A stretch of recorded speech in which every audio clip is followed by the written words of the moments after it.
This week, Transport Secretary Philip Hammond floated his big idea: drive faster.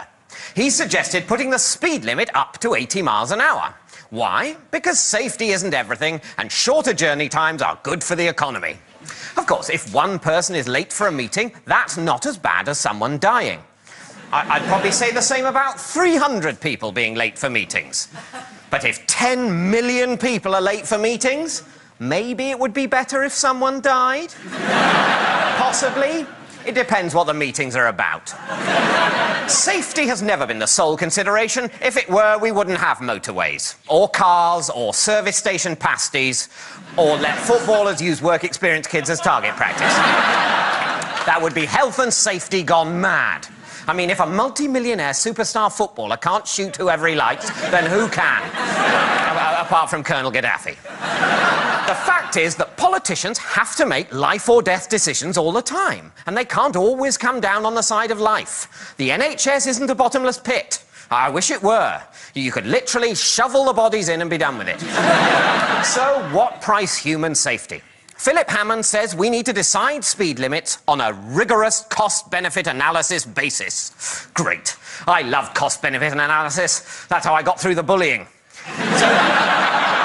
So let's say the cost is journey time and the benefit is fewer deaths.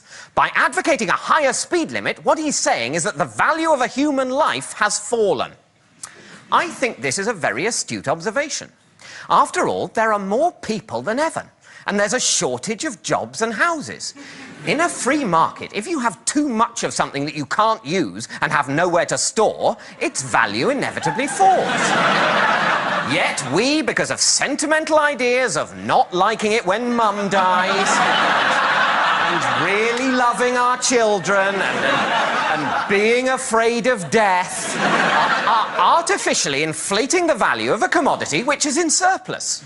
I agree with Philip Hammond that the sanctity of human life is a gold standard that we can no longer sustain. The latest road death figures are the lowest on record. This is a disgrace. What is this imprudent decline in human tragedy costing our economy? Desperate times call for desperate measures. The Pelasgians, an ancient Greek people, used to sacrifice every 10th child during times of crisis. We just add 10 miles an hour to the speed limit, in the hope that this offering to the god of the hard shoulder will bring prosperity. So unfasten your seatbelts and slam your foot on the accelerator. I'll see you in hell!